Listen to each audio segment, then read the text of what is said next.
नमस्कार मित्रांनो, आपलं स्वागत आहे भूतांचा वावर या आपल्या मराठी भयकथा चॅनलवर. आजची आपली कहाणी आहे चेटकीण एका चेटकिणीची. चेटकीण ही पूर्वीपासूनच चालत आलेली एक भयानक भुताटकी शक्ती आहे. काही जण तिला भयानक रूपामध्ये दाखवतात, पण ही एक विद्या आहे ज्या विद्येने माणूस एखाद्या व्यक्तीचं अगदी फार असं वाईट करू शकतो, जेणेकरून तो मरण पावेल एवढी ताकद त्या चेटकीण विद्येमध्ये असते. चेटकीण ही कोणीतरी भूत वगैरे नाही, तर ती एक विद्या आहे. माणसांमध्ये सुद्धा तशा प्रकारची तंत्रविद्या आणि साधना केल्यानंतर माणसामध्ये सुद्धा तो चेटकिणीचा वावर होऊ शकतो. ज्या व्यक्तीकडे चेटकिणीची साधना आहे, ती व्यक्ती कधीसुद्धा स्वस्थ बसलेली नसते. म्हणजेच ती व्यक्ती जर अशी शांत जरी एका जागी बसलेली असली तरी सुद्धा तिच्या ओठ हालत असतात, एकदम कमी आणि हळू स्वरात ती काहीतरी पुटपुटत असते, किंवा तिचे हातांची बोटं कधी शांत नसतात. सारखं सतत ती काही ना काहीतरी हातवारे, बोटं हलवणे असं प्रकार चाललेले असतात. अशा माणसांपासून थोडं सावधच राहावं. ज्या माणसांकडून आपल्याला फार धोका असू शकतो. अशी व्यक्ती एखाद्याच्या घरात गेली आणि तशा पद्धतीचे काही विचित्र हावभाव करून थोड्या वेळाने ती जर घरातून निघून गेली आणि त्याच्यानंतर तडक घरामध्ये काहीतरी वाईट गोष्ट घडली, एखाद्याचा मृत्यू झाला, एखादं आजारी पडलं, किंवा एखाद्याला अचानक लकवा मारणं, अशा प्रकारच्या गोष्टी, नाहीतर खूप मोठी धनहानी किंवा शारीरिक मानसिक त्रास अशा पद्धतीने लगेचच होऊ लागला तर समजावं त्या माणसाने काहीतरी चेटूक विद्या केलेली आहे. ही घटना मला एका माणसाने त्यांच्या आयुष्यात घडून गेलेली एक सत्य घटना सांगितलेली आहे. तीच मी आज तुमच्या सगळ्यांना सांगत आहे. मला ज्या माणसाने ही कहाणी सांगितली तो माणूस एका गावचा आहे. त्यांच्या गावच्या वेशीबाहेर एक झोपडपट्टी होती. त्या झोपडीमध्ये एक म्हातारी राहत होती. असं म्हणतात की पूर्वी ज्या वेळेस ती म्हातारी लहान होती त्यावेळेस ती त्या गावातच राहत होती. तिचं कुटुंब त्या गावातलंच होतं. पण तिच्या आईला सलग चौथ्यांदा मुलगी झाली या कारणामुळे तिला तिच्या आईंना आणि तिच्यासोबत तिच्या 4ही बहिणींना म्हणजेच आईसकट 4ही बहिणी अशा 5 जणींना घरातून हाकलून काढण्यात आलं. तिच्या नवऱ्याने सुद्धा तिच्यावर दयामाया दाखवली नाही आणि त्यांना गावाबाहेर एक झोपडी करून राहावं लागलं. तशाच परिस्थितीत त्या मुलींच्या आईला फार कष्टाने त्या मुलींना वाढवावं लागलं. अनेकदा तर ती फक्त पाणी पिऊन जगत होती. तिला कुणी टाकून दिलेली बाई म्हणून काम पण देत नव्हतं.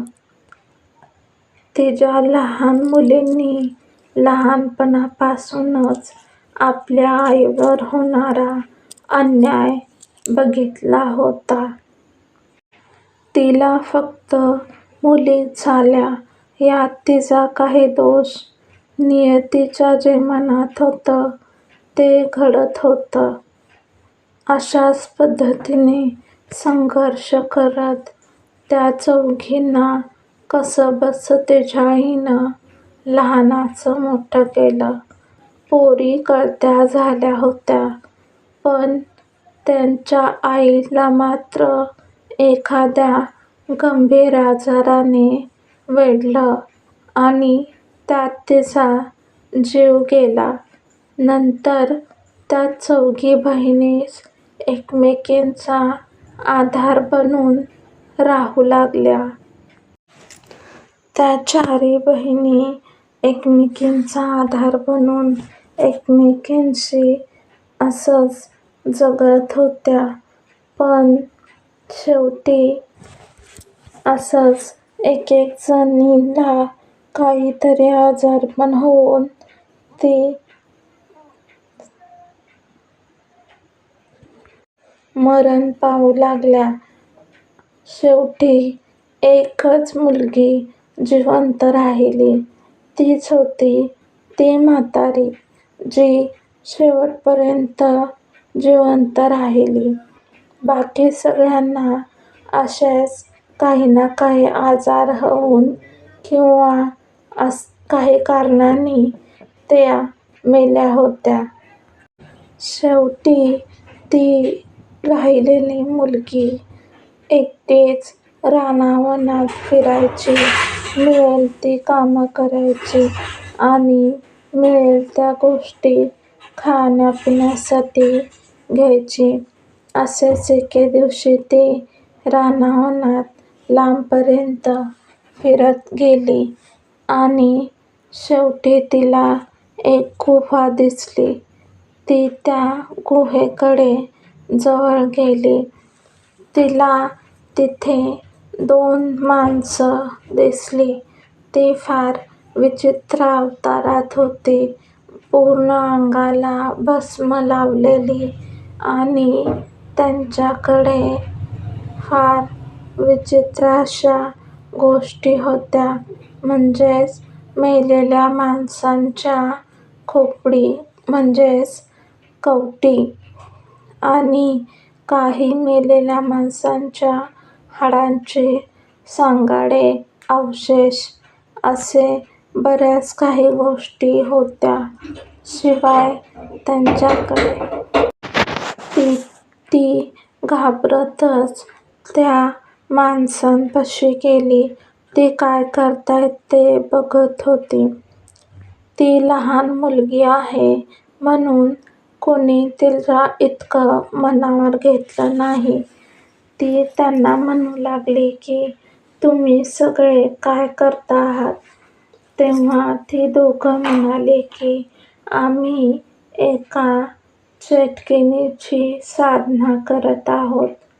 ती साधना केल्यानंतर माणसामध्ये प्रचंड शक्ती येते आणि त्याला जे हवं ते तो करू शकतो. मग त्या मुलीनं विचारलं की, जे हवं ते म्हणजे एखाद्याला मारून टाकायचं असेल तर ते सुद्धा करू शकतो. तेव्हा ती दोघं म्हणाली, हो, तेवढी ताकद त्या चिटकिणीच्या विद्येमध्ये आहे. ती जर आत्मसात केली तर तो माणूस स्वतः चिटकीण बनतो आणि त्याला जसं हवं आहे तसंच तो त्याच्या फक्त नजरेनी किंवा हातांच्या हातवाऱ्यानी नाहीतर तोंडातल्या तोंडात मंत्र पुटपुटून सुद्धा एखाद्याचं वाईट करू शकतो. तिला हे सगळं कळताच ती त्या दोन्ही माणसांना सामील झाली. ती त्यांना म्हणू लागली, मला सुद्धा ही विद्या शिकवा. तेव्हा त्या दोघांनी पण तिला ती विद्या शिकवायला सुरुवात केली. तिने सर्व तांत्रिक विद्या ह्या पुढच्या 4 ते 5 वर्षांमध्ये शिकून घेतल्या. ती आता पूर्णपणे त्या विद्येमध्ये निपुण झाली होती. आता तिला अडवणं कोणालाही शक्य नव्हतं. आता तिने पुन्हा गावामध्ये परतायचं ठरवलं. ती आता गावात आली. पूर्वीप्रमाणेच गावातल्या माणसांच्या घरी कामं मिळतात का ते बघू लागली. ती आता एक तरुण महिला झाली होती. सगळ्यात आधी तिने तिच्या वडिलांच्या घरी म्हणजेच तिला हाकलून लावणाऱ्या माणसाच्या घरी नजर ठेवायला सुरुवात केली. येता जाता तिने त्या माणसाच्या म्हणजेच त्याच्या वडिलांच्या घरातल्यांवर पाळत ठेवायला सुरुवात केली आणि त्यांच्या आजूबाजूला ती फिरकू लागली. शिवाय त्यांच्या घराच्या पण अवतीभवती सारखी काही कारणांनी जाऊ लागली. ती नुसती जात नव्हती तर ती तोंडातल्या तोंडात काहीतरी चिटकीण विद्येचा मंत्रोच्चार करायची आणि हळूहळू नकळत हातवारे करायची आणि डोळे फिरवायची. काहीच दिवसांनी त्यांच्या घरामध्ये माणूस जिवंत राहत नव्हतं. दर 4 दिवसाला त्यांच्या घरात कोण ना कोण मरण पावत होतं. असं करून पुढच्या 15 ते 20 दिवसातच घरामधली सगळी माणसं मरण पावली. फक्त लहान 2-4 मुले होती, तीच तेवढी राहिली होती. आता काय करायचं म्हणून त्या मुलांना त्यांनी त्यांच्या बायकोच्या माहेरात पाठवून दिलं. तिथे तरी ते सुखरूपाने जिवंत राहतील या कारणाने. सगळ्यात आधी तिने तिचा बदला पूर्ण केला. ज्या कारणांमुळं तिच्या आईला आणि त्यांना सगळ्यांना दुःख भोगावं लागलं होतं, तिने ते घरच पूर्णपणे संपवून तिचा प्रतिशोध घेतला होता. नंतर हळूहळू ती अशीच कामे करू लागली. बऱ्याच माणसांना ती अशा पद्धतीने काम करते म्हणून त्यांच्याकडून ती भरपूर पैसा घेऊ लागली. अनेक माणसांकडून ती कोणाचा तरी विध्वंस करण्यासाठी मदत करू लागली. ती ज्या माणसांना तिच्याकडून काम करून घ्यायचंय ती तिला भरपूर पैसा देऊ लागली आणि ज्या व्यक्तीचा उद्ध्वस्त करायचं आहे त्यांचं सुद्धा नाव सांगून जाऊ लागली. पुढच्या काही दिवसांतच ती त्या माणसांचं काम पूर्ण करून देत होती. म्हणजेच एखाद्याला पूर्णपणे आजारी करायचंय, एखाद्याला पूर्णपणे कंगाल करायचंय किंवा एखाद्याला जीवानिशीच पाठवायचंय अशी ती कामे घेत होती आणि ती तशी सगळी कामे पूर्णसुद्धा करत होती. त्यामुळे तिचं नाव खूप लोकांमध्ये होऊ लागलं. मोठमोठी माणसं तिच्या पाया पडू लागली आणि तिला त्यांचा गुरु समजू लागली आणि कोणाकडून त्यांना धन अर्जित करायचं असेल किंवा एखाद्याला संपवायचं असेल ती सर्व कामे ती त्या महिलेलाच सांगत होती. असेच तिचे दिवस गेले. ती आता म्हातारी झाली होती पण तरीसुद्धा तिच्या अंगात अजूनही खूप सारी ताकद होती. तिने तिच्या आयुष्यामध्ये बऱ्याच मोठ्या माणसांची कामं केली होती.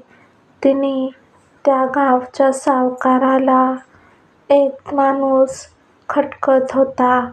त्या माणसाला चं नाव त्या महिलेला सांगितलं.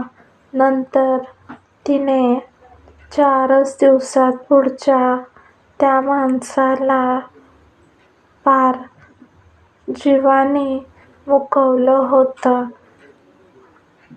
आणि त्या सावकाराचा रस्ता मोकळा केला होता. त्या गावच्या पाटलाने तर कहरच केला. त्याने इस्टेटीसाठी आणि जमिनीसाठी स्वतःच्या सावत्र भावाला जीव मारण्यासाठी किंवा तो कायमचा आदू व्हावा यासाठी त्या महिलेची मदत घेतली होती. ते सुद्धा काम तिने तिच्या चेटकिणीच्या साधनेने पूर्ण केले होते. ती हळूहळू त्या माणसांच्या आजूबाजूला जाण्याचा प्रयत्न करायची.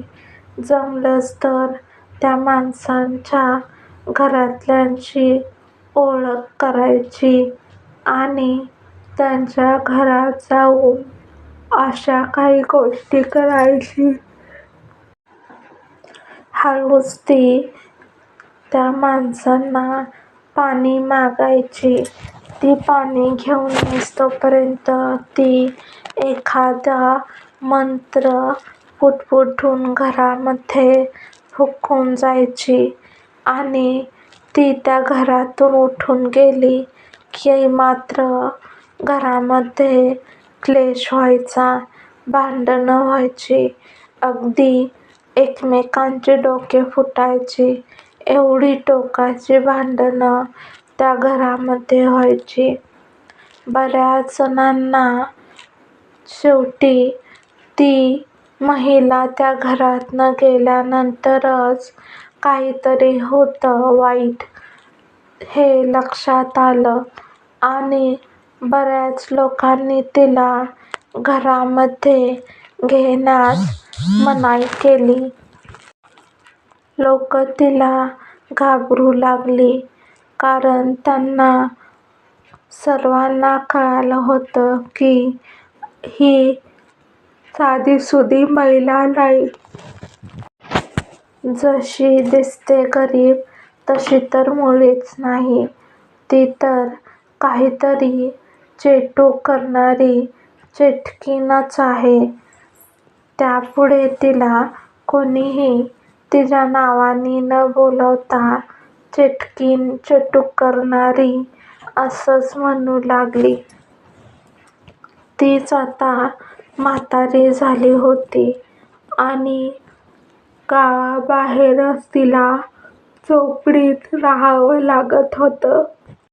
जसं त्या गावच्या लोकांना लक्षात येऊ लागलं तसं तिला सगळेजण कामावर घेणं बंद करू लागले आणि ती एकटी पडली. लोकं तिचा तिरस्कार करत होती, पण तिला त्याचा काहीच फरक पडत नव्हता. कारण तिच्या मनामध्ये लहानपणापासूनचा गावकऱ्यांबद्दलचा द्वेष निर्माण झाला होता. कारण एवढं सगळं त्यांच्यासोबत तिच्या आईसोबत घडून गेलं, पण कुठल्या गावकऱ्यांनी पण त्यांची मदत केली नाही. याचाच प्रतिशोध म्हणून तिने ती चेटकिणीची विद्या आत्मसात केली होती. त्या गावकऱ्यांच्या द्वेषामुळेच आणि तिरस्कारामुळेच आज तिने हे पाऊल उचललं होतं. तिनेही सगळ्यांचं वाईट होण्यासाठी आणि वाईट करण्यासाठीच ही विद्या शिकली होती. ती म्हातारी वरून तर माणसाचंच रूप होतं तिला, पण आतमध्ये ती पूर्णपणे चेटकीण झाली होती. तिला सगळ्या पद्धतीची चेटूक विद्या येत होती.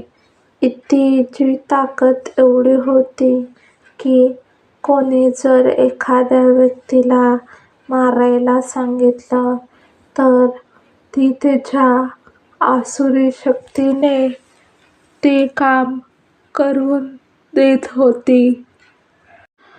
3 ते 4 दिवसातच ती ज्या माणसांना मारायला सांगतील त्या माणसाचं प्रेत त्या घरातून बाहेर काढायचीच.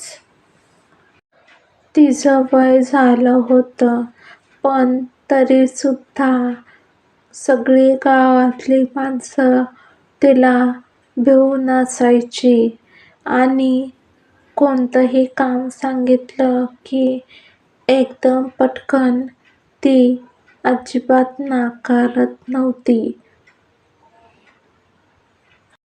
ज्या माणसाने मला ही गोष्ट सांगितली त्या माणसाने स्वतः तिला एक दिवस ती चेटूक विद्या करायला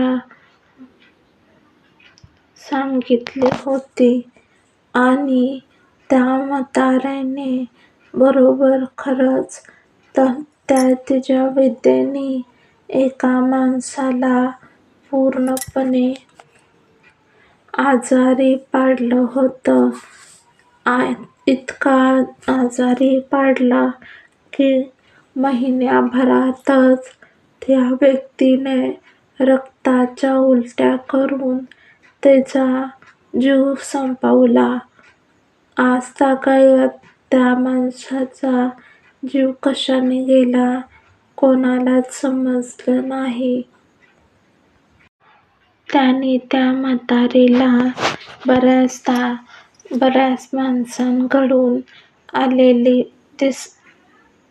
बघितलं आणि हळूच त्याने सुद्धा त्याच्या मुलीसाठी